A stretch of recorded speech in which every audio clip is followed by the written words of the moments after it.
Hi, I'm Dr. Chris McNeil with MetroDetroitChiropractors.com, and one of the top 10 auto accident injury mistakes is not seeking treatment from a physical medicine doctor like a chiropractor, and it has to do with the phases of healing.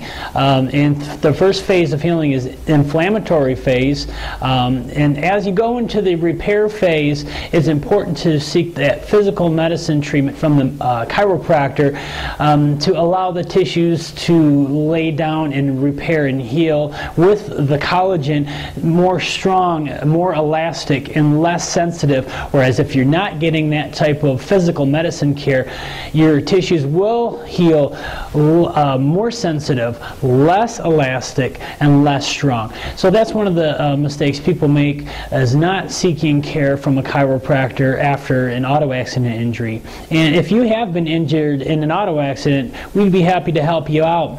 Give us a call at 586-566-2273 or visit MetroDetroitChiropractors.com for a location near you.